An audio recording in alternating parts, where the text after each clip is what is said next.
Hello, and welcome to Think About It. I'm Sylvia Henderson, your host, and I invite you to tune in, take what you see and hear, and, well, think about it. So today we're talking about retirement. Woohoo! Yeah. And my guest is Alex Seleznev, and he is the president of Capital Square Financial, and he's a financial planner specializing in retirement. So that's why I'm talking to him about retirement. Alex, thank you and welcome to Think About It. Oh, absolutely. Thank you, Sylvia. It's great to be with you today. So I ask every guest, what led you to specialize in retirement? Well, absolutely. So I've been doing this work for a little over 16 years at this point. And what I started noticing is that as people get closer to their retirement, years, usually their late 50s, early 60s, their finances become much more complex. And it's very different when you're working with someone who's in the accumulation stage of their life. Usually they have certain needs, but they tend to be not that complex. Now, for someone who's transitioning or in retirement, there's so many different nuances that you really need to know about. So that's my specialty. Okay, so I'm thinking my viewers are looking at you, and while we misjudge age, when you say 16 years ago, it's like, so what do you know about retirement? What makes you able to talk about it?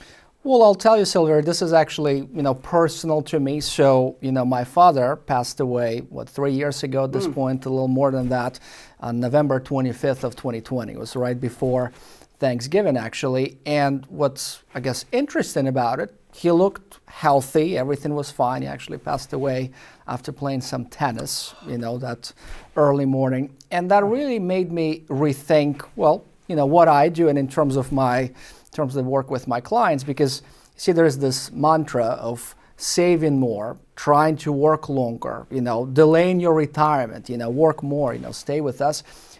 People expect to live longer. There's that too. When in practice, things like that can happen, and that changes your perspective. So I thought, what would be the next, step for me is to really work with people like that, like my father. Wow. So that's my story. Oh, sorry to hear that. Those sudden things kind of prompt you to do things that you hadn't thought about doing for a long, long time. So when we spoke before the show, you mentioned that your practice is a holistic practice. So I'm thinking financial planner, I don't think about holistic stuff. What's a holistic practice for you? Well, absolutely. And the idea behind it, at least the way I think about it, is to go beyond the numbers. I mean, the typical approach, send me the statements, I'm going to do the assessment, and I'll tell you what your number is. I mean, that's your common approach. Usually what I do, I start by asking, what are your goals and objectives? What are your values? How do you envision, your retirement? Or actually, I've been trying to change the way I talk about it. How do you envision the next chapter of your life?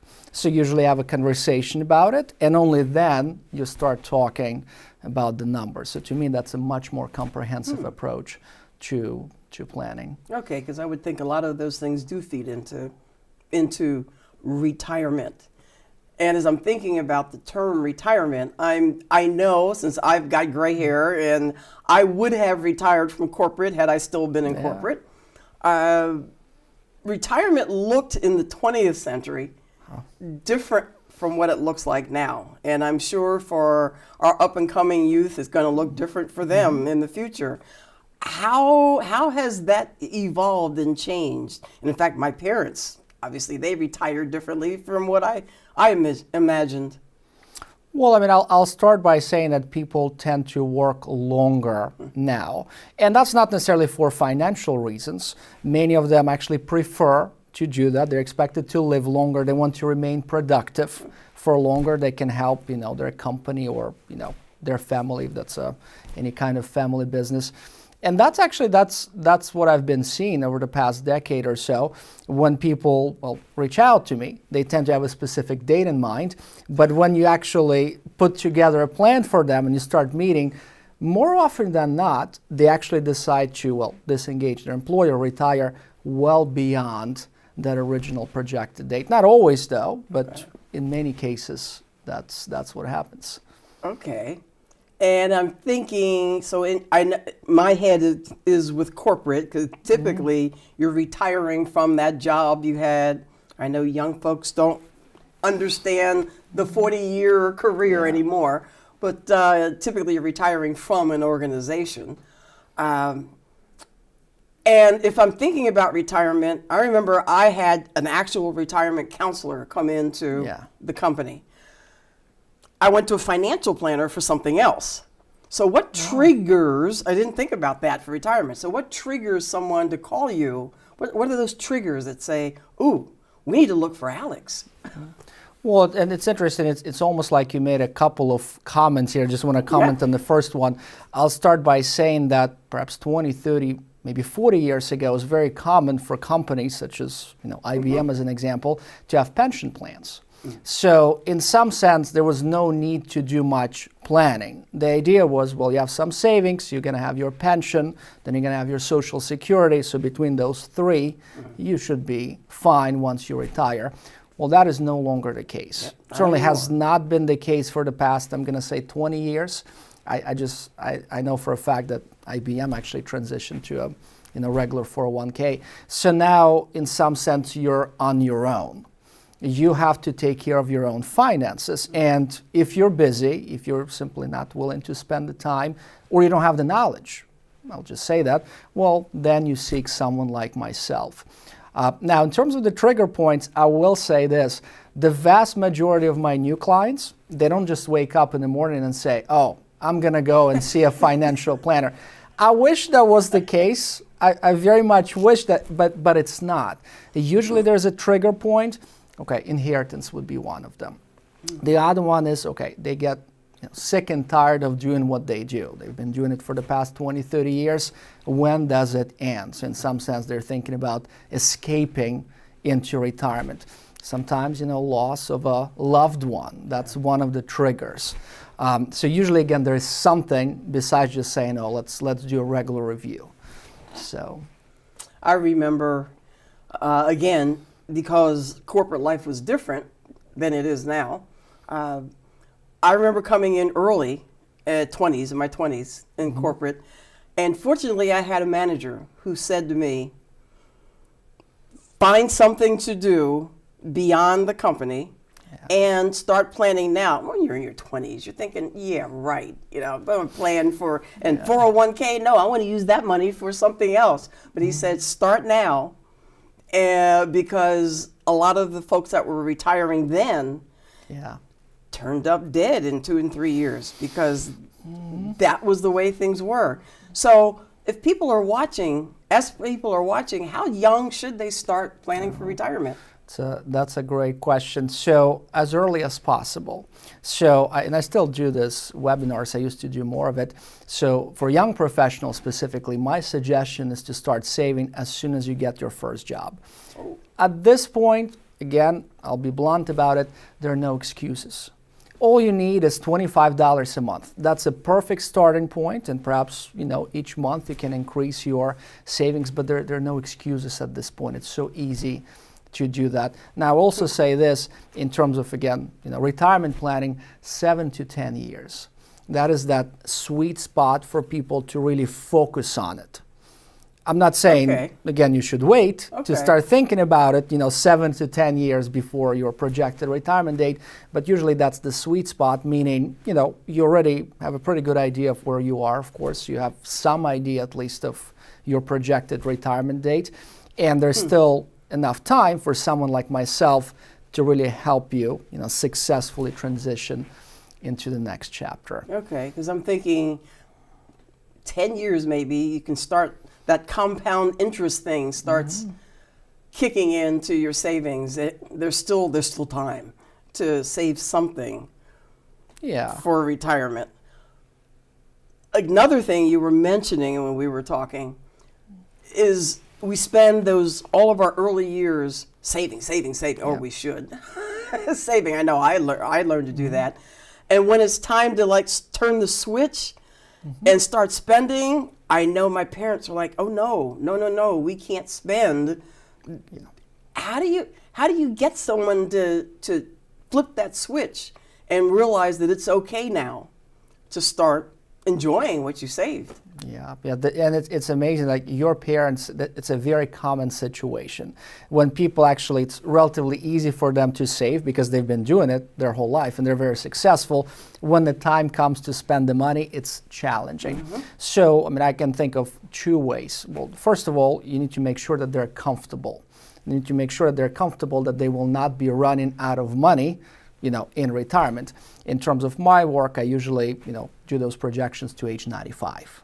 So there's many years that will be covered. The second piece, which is, I would say, mostly practical, the idea is to really simulate a paycheck.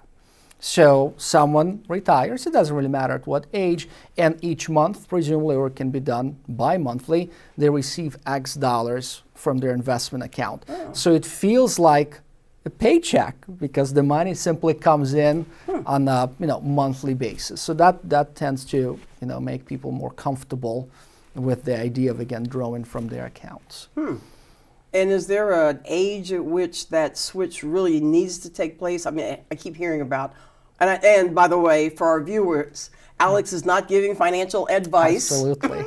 I forgot to say that at the beginning. Is there an age at which that switch has to take place? Like, I think required distribution and Social Security and all that stuff. I have to make decisions soon. Sure. So, I mean, I'll say three things. In terms of your Social Security decisions, you need to make those between your age 62 and 70.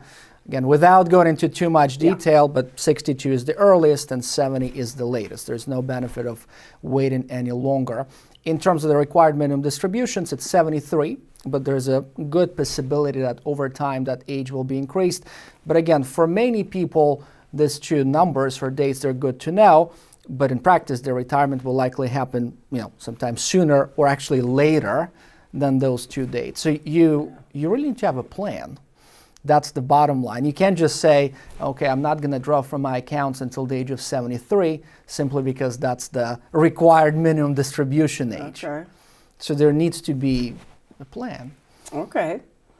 And I remember, before we take a break, I remember, again, being told, when you retire, you're going to spend only 70% of what you were spending now working.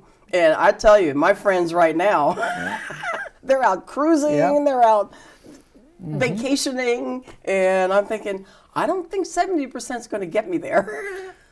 Sylvia, you're making such a good point. So first of all, I am not a big fan of these rules of thumb. Okay. I tend to use them occasionally, like in introductory meetings, because in practice, specifically for those who are thinking about retirement, it's really a three-stage process or period. So when people first retire, let's say late 60s, early 70s, I'm just making general observations here. Usually these are your go-go years. That's how I refer to it. That is when people start traveling more. That is where all of those plans essentially come to fruition and they start enjoying their golden years. Okay. Usually we're talking 10 to 15 years, depending of course on someone's health. What is important here, your spending during these years can be significantly higher, versus what someone, let's say, projected for your entire retirement. I'm going to hold on. No, I'm going to hold on because this is perfect. This will make people come back to the second half of the program because you've got two more stages you have to talk about, all right? So we're going to need to take a break. And when we come back, you're going to learn about those other two stages and a lot more. So with that, we'll be back. Women are bad with money.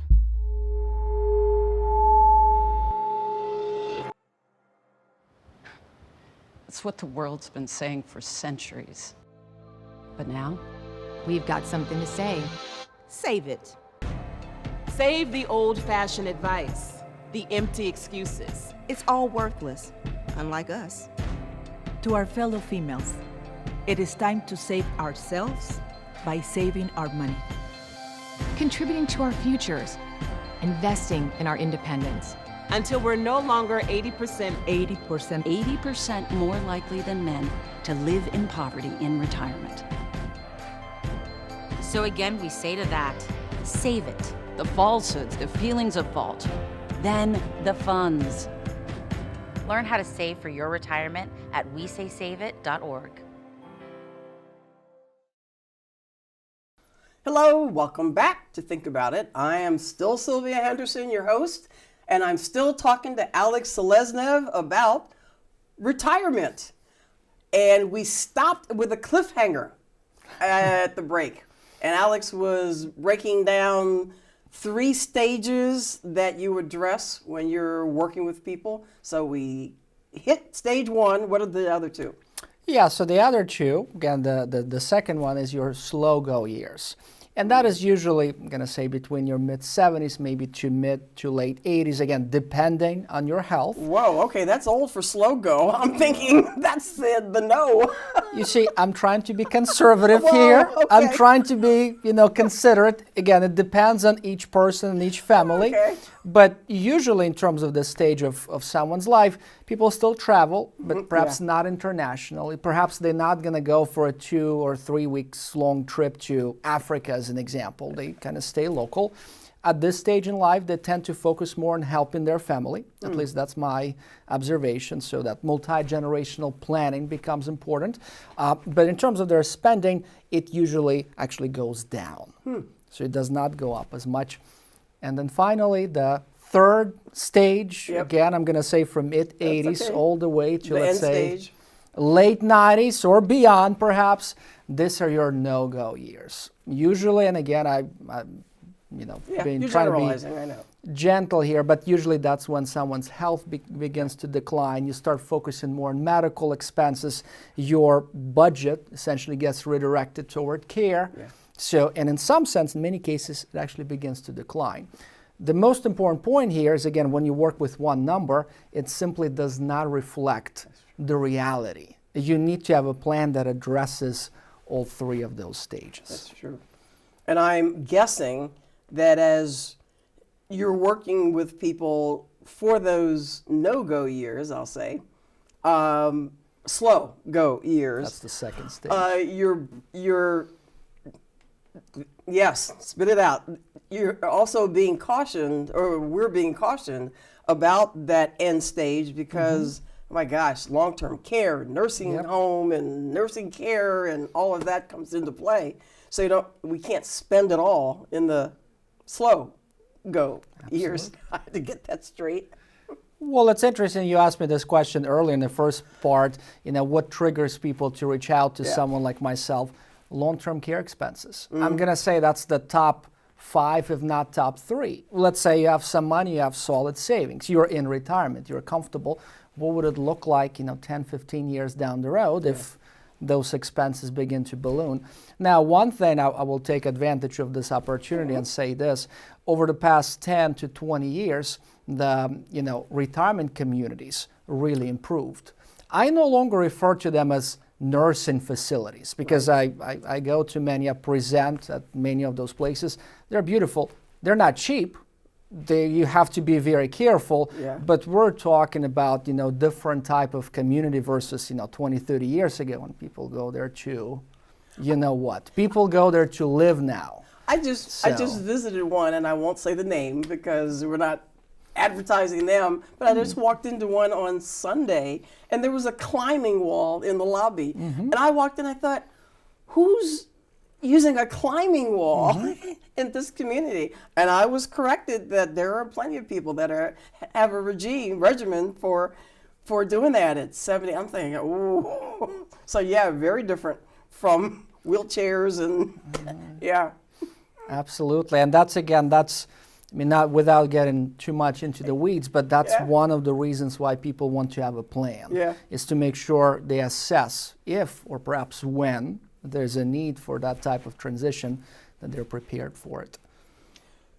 So because viewers are of all ages, and we addressed some early on about age, but I wanted to go just a little step deeper. Sure. Take us through our lives and financially what we should be doing. Again, second half, Alex is not giving financial advice. Absolutely. He's just sharing his experiences. I like to make sure that's on. Please, I appreciate it. That's on tape, which ages me. So I'm in my 20s. I am about to go get my first job. what are the things I should be doing financially, and then move on up 30s, 40s, 50s, a little bit deeper.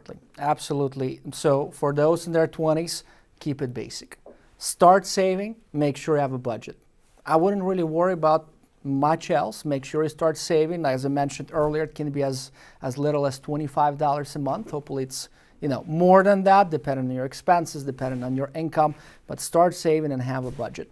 Once you reach your 30s, and hopefully at that stage in your life, your income begins to gradually increase, this is a perfect time to have a full understanding, or at least, basic understanding of how investments work. What are mutual funds? Basic understanding, you don't have to go in detail. What are index funds? What is the difference between a 401k and a traditional IRA? You don't need to become an expert. You can, of course, always reach out for professional help, but you need to have that understanding. In your 40s, in this ideal world, you really want to be on track, meaning you're maximizing your contributions, IRA, 401k.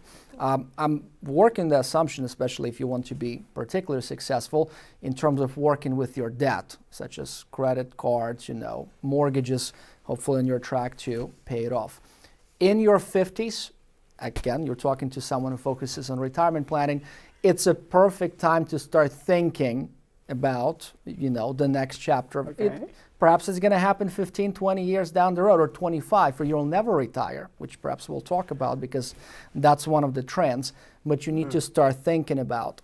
Now, 60s and beyond, that's when people usually reach out to me, it's all about the transition. Exactly how will you transition? When will you start collecting your Social Security benefits? How does Medicare work? How does it work with your employer plan? Once you actually retire, how are you going to draw from your accounts? You need to have a very good understanding of that. That is when a lot of people make crucial mistakes. Usually we're dealing with, larger sums of money, and some of those decisions are irrevocable or very difficult to change. Okay. And I will say this, I hope it's not going to be news to anyone who's listening. The mistakes you make in your 20s or 30s, you cannot compare that to the potential mistakes in your 50s, 60s, and beyond. Talking about your finances, of course. True. So. And let's see, will we stop at 60s, 70s? Well, and beyond, usually when you're 70 plus or 80 plus, again, there's a lot of people who continue to work, but usually you already have a solid financial plan in place. Hopefully you're not working on developing one at that stage in your life, even though there's nothing wrong with that. If some people just decided to do it then. Later, of course, the idea, how exactly would you be transitioning or transferring your, wealth to the next generation? That's true. Usually 70s, 80s, 90s, that's when people focus on that. But again, it's usually part of someone's comprehensive financial plan that they already have in place at that time. Does anything change in your advice, in your counsel for self-employed who don't, I'm thinking, I have my own business, and retirement, what's that?